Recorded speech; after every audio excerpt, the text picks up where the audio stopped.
welcome to NearCon. This is a panel all about the infrastructure for the agentic world. And I have some amazing speakers today, people building in eval frameworks, financial infrastructure for agents, the entire data layer for agents. And so today we're pretty much going to talk about what is needed to actually have agents be deployed into mass market and what companies you really need to be thinking about. So just before we get going, I'd love for everyone to just a quick round of intros. Keep it short. This is not a pitch, but real quick, Manuel, let's start with you. What are you building? And we build observability and evals for AI agents, browser, computer use agents. We look at how things fail and when they fail. So we help teams to fix and monitor performance. I'm Bhushit. I work for Circle. I work on agentic payments and all the core infrastructure for AI crypto layer. I'm Anupam Dada. I'm an AI research lead at Snowflake. We have been building end-to-end agent infrastructure, looking at questions of how to build data agents, coding agents, how to evaluate, observe, optimize them at scale, ultimately building trustworthy agents. So everyone's talking about building agents, and that's important, but we do need to be able to measure this success. And I think this is probably one of the hardest pieces because these agents are so sort of task specific or like vertical specific. So even before an entity starts creating agents, what would you guys suggest that they do? Whether it is getting their data organized properly or building that eval harness, like what is the first place an entity starts? Let's kick it off with Anupam. Sure. I think that's a very, very important question. When you are building an agent, in my mind, the first thing to do is to figure out what does success look like? What objective is this agent supposed to achieve? And for example, when we are building our data and coding agents, the data agents have some very specific objectives. There's a space of classes of queries over structured and unstructured data that we will want it to do well in terms of answering. For coding agents, there's a set of data native tasks like data engineering and so forth that we want it to be very good at. Once you have that objective defined, the next thing is really to set up the eval harness, which is what you are starting to get at.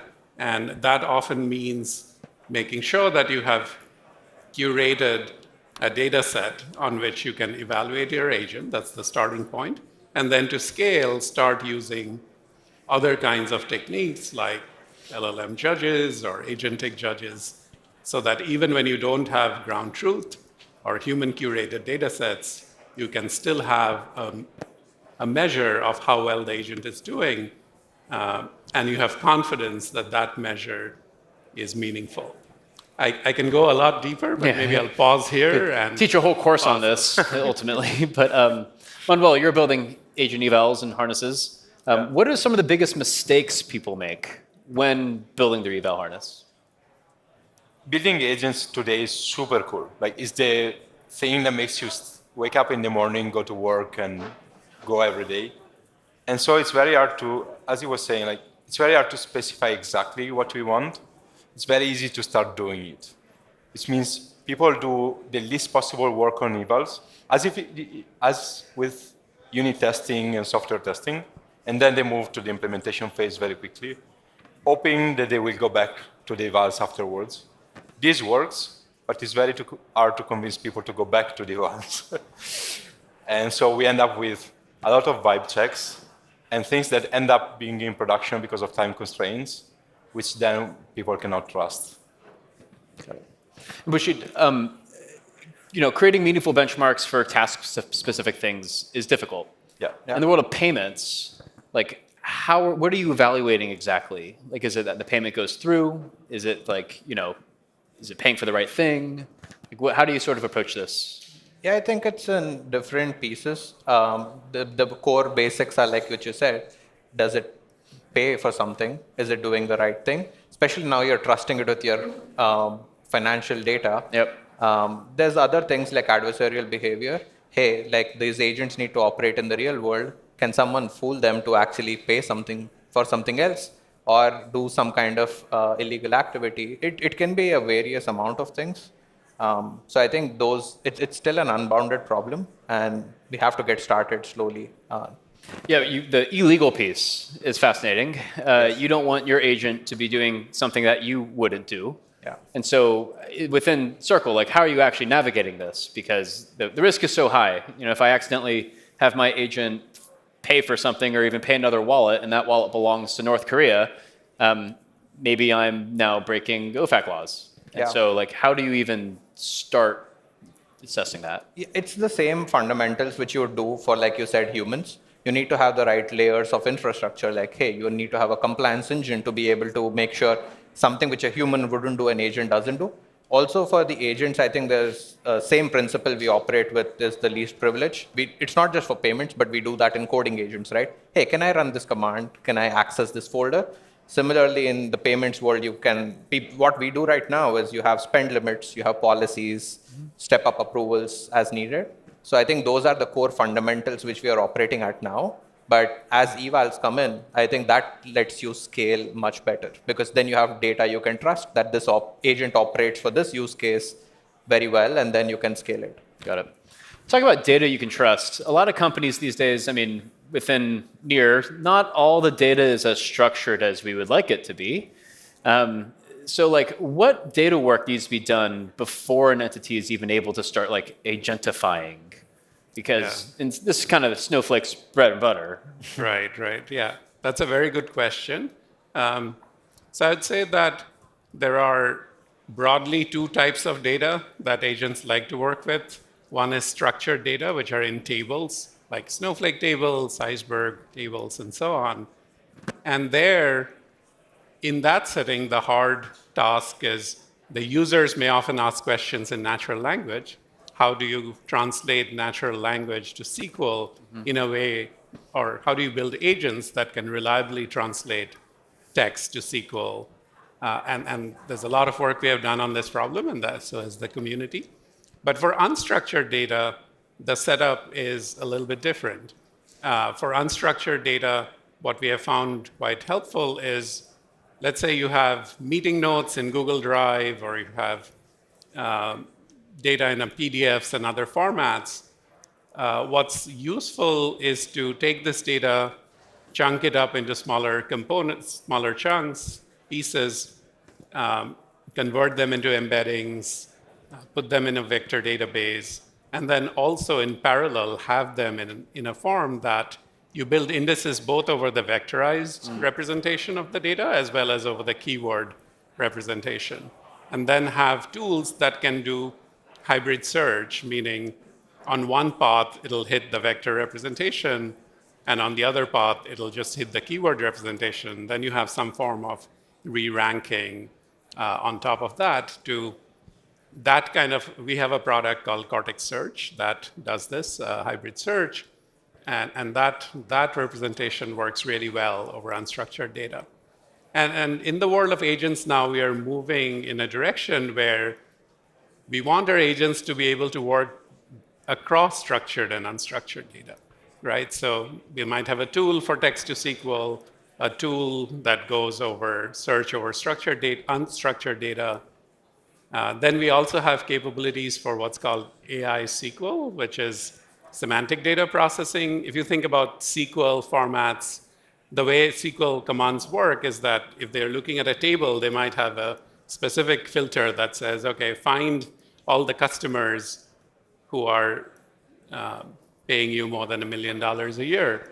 It's a very deterministic fixed condition that can be checked on a column.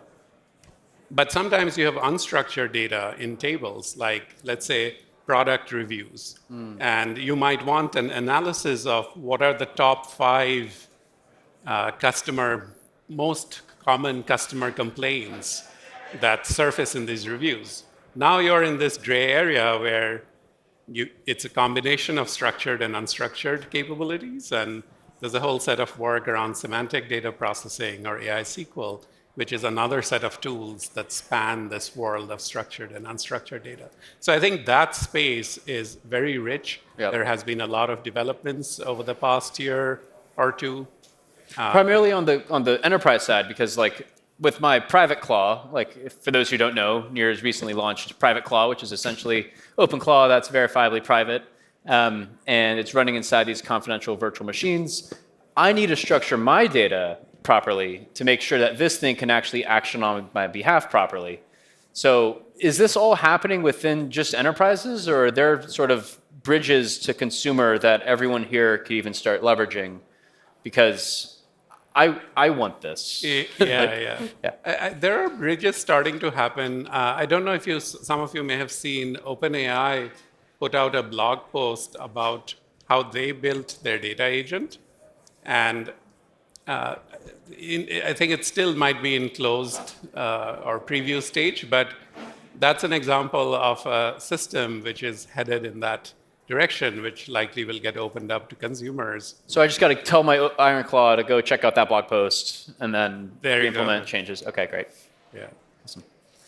So Manuel, you're building lots of agents. Yes. How are you structuring your data and making sure it's organized the right way so it's actually actioning properly on your behalf? That depends user by user. As in, some users have already a database where all the data stays. And these agents are very smart at figuring out conversions, as you were saying. Like, point it at a data set, data structure, and it will do the conversion, right? So it really depends on a case-by-case basis.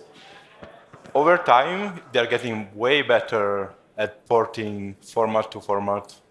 So I think we will end up with whatever works, whatever is optimal for the moment. And the agent puts the work to convert the data. Got it. Yeah, so Bushit, question for you. This conference is a lot about agentic commerce. But if agentic commerce is powered by USDC, it needs to be private. How are you thinking about this? What are some solutions to actually make sure that a business is not leaking all of their historical financial data on a public immutable ledger? Like, are blockchains even the right tools for this? I think so. I think there are core primitives which are still being built. Like there's privacy, which is coming from Near's perspective. But obviously, you don't want all of your data to be publicly available, right? You don't want to see how much data your agent wallet has, and you don't want to go make it like a hot target for being drained. That's one problem.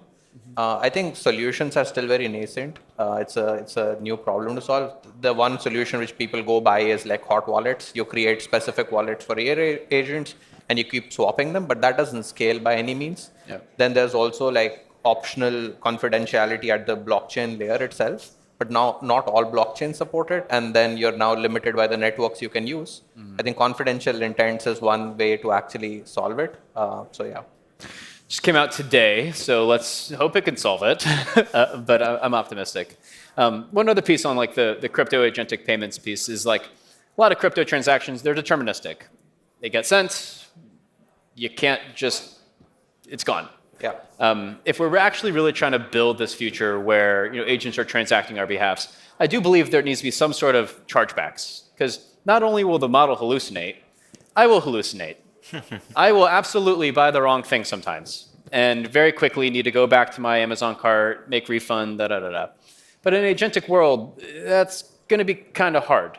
And so if we're using USDC or just peer-to-peer payments, so that role of whether you're underwriting it, how do you see that actually panning out for agentic commerce? Yeah, reversibility is like a blessing in some ways because now there's no chargeback and other problems. But the payments which we know right now, I think we have built some kind of forgiveness into it. We have our disputes, we have our chargebacks, and we understand the whole world around it. With machines, it's a bit different because now I'm delegating this to a machine. Do I trust myself? Do I trust the machine to do something? I think the approach is still very similar to a human layer where you still need to have a dispute-based system, and the solutions could be like an escrow-based smart contract where you escrow the money and then you predetermine a resolver, or it could be like a slashing staking mechanism where there is a reputation of an agent. Like if it's supposed to handle millions of dollars, you better put a stake against it and say that, hey, I can claim to do something right here. And then always the insurance piece is going to exist because there will be residual risk one way or the other. Yep. And because of the residual risk, you need to be comfortable with taking that risk. And actually, evals are a very important component. Like a good analogy which comes to mind is like self-driving cars, right? Like we were not comfortable with cars being on the road, and it took a long time for these cars to come onto the road, but they did. Like we started with San Francisco and a few other cities, and now they're expanding to many cities, expanding to highways. Insurers are getting comfortable with this, and they're able to now charge differently for autonomous vehicles. So I think it's a similar arc. So just send it out there and see what breaks, and then kind of fix it along the way. But a lot of these agents in production, like they're managing a lot of sensitive stuff.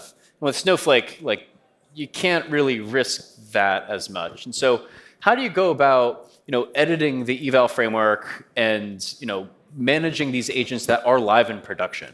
Like it's a little bit different if you're trying to set everything up and it's almost just internal. But if you're selling this as a service, it needs to be pretty damn good. Yeah, there are different elements to it. In terms of evaluations, we created this framework that we call what is your agent's GPA? So in my previous life, I was a professor before starting a company and then getting acquired and coming to Snowflake. So it's a nod to that first act in my life. But the main insight there is agents have goals. That's the G. Then they make plans to achieve those goals. That's the P. And then they execute actions, ideally in accordance with those plans, to achieve the goals. And a lot of agent failures happen when goals, plans, and actions are not aligned. And so with that insight, we created a framework where we could define a set of metrics that look for misalignment between plans and goals. Is this a good plan for the goal? Maybe not. Are the plans, are the actions aligned with the plans? Meaning, the agent might make a plan and then go off and do something else. And then finally, do the actions actually achieve the goal? Yep. And do they do so in an efficient way? And so that framework we have found is provides very good coverage of a whole host of failures. And this is in addition to tool-specific evals, where you will have many tools, each of which can come with its own evals. And then we have built that into our production system for evaluation. So that's one area. The other area, which you are starting to get into, is there is evaluation for expected inputs, but there's also adversarial attacks that can come in through various tool call results, or sometimes even through user prompts if the users are themselves malicious. So there we have been building a set of defenses, leveraging sandboxing, just doing adversarial testing, putting in guardrails, which is meant to guard against a whole host. Are those guardrails generalizable, or are you actually creating specific guardrails for specific types of agents and tasks? That's a very good question. The frameworks are general, but for any given agent, there's kind of an instantiation of it, right? Because the nature of threats is different. So there are two broad classes of agents. I mentioned that we are working on data agents like Snowflake Intelligence and coding agents like Cortex Code. Think of Cortex Code as similar to Cloud Code, but specialized for data workflows. And then the attack vectors are kind of different because Cortex Code is a developer tool. People can come in through attacking through weird bash terminal commands and so on, right? Whereas Snowflake Intelligence, it's business users with a chat interface.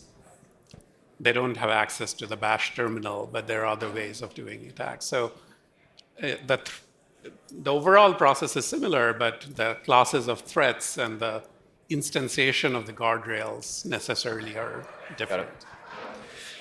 Yeah, I mean, I want my agents to be verifiably private. That's sort of my shtick and what Near AI is focused on.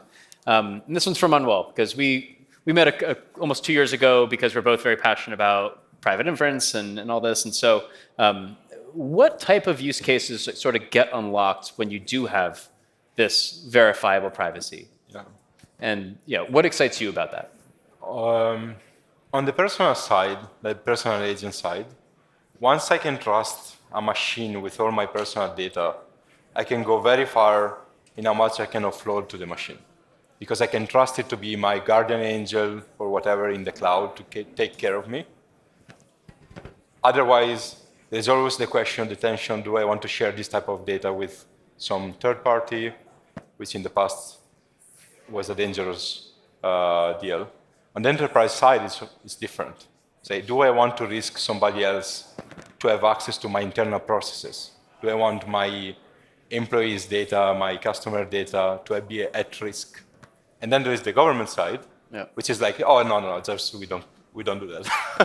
There is no second option for many of these entities, especially in defense. Right? So it's just a non-starter. Can you tell people what you're building at home? Sorry, this is a little off the cuff. So I've been in AI for 16 years now, and the dream that everybody has is this AI that does everything for you, your personal assistant that takes care of you. And I see AI as taking over the boring things of my life so I can focus on the interesting things of my life, which meant that for the last 15 years, I've been storing every single piece of data I could about myself, messages, chats, my personal data, and medical files. And now everything is in a nice database. Everything is stored, but now I can talk to it.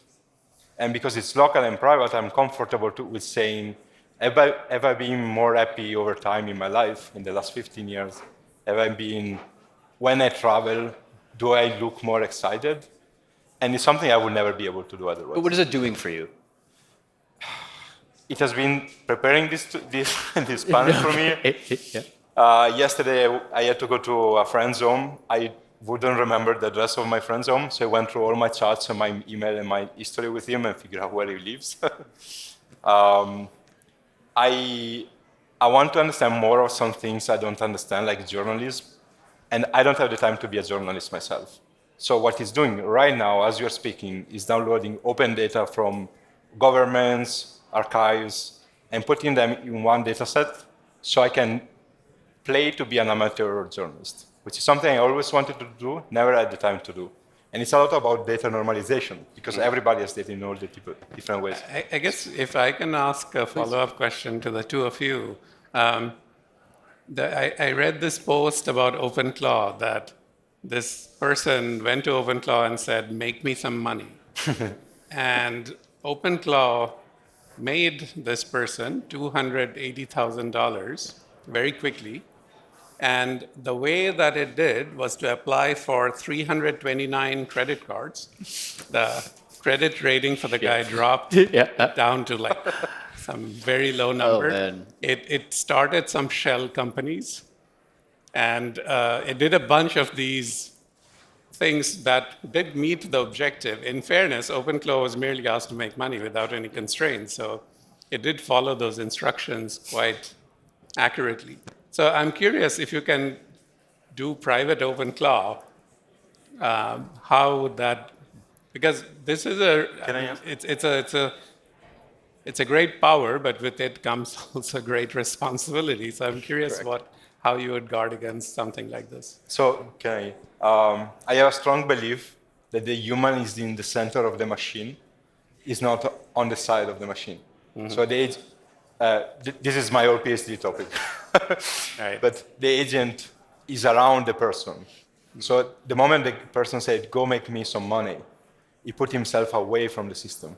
Mm-hmm. Instead, we need to have the human in the loop, like a manager, but have constant feedback. Because as of now, the agents are not good enough to do 5 days tasks. It's 15 minutes, 20 minutes. Right. But if you try to step away, you're giving up the responsibility of your free will. And I don't think that's the future we should go towards. Yep. Right. Totally agree. We need humans in the loop. I actually want the humans to be in the loop in the interface that is most likely for that human to stay in the loop. Yeah. Because I think that is not always going to be a chatbot. Yeah. It's not always just going to be a notification. It's not always going to be an email. It's got to be something that is native to that person and the colors that they like and the rounded edges of the buttons. And so I think this is probably going to be probably one of the most exciting spaces is like, how can you do access control and keep that human in the loop in the way that meets people's where they're at. We only have about 5 seconds left. So thank you all so much for joining. This is a great panel, and thank you so much for our guests. Thank you. Appreciate it.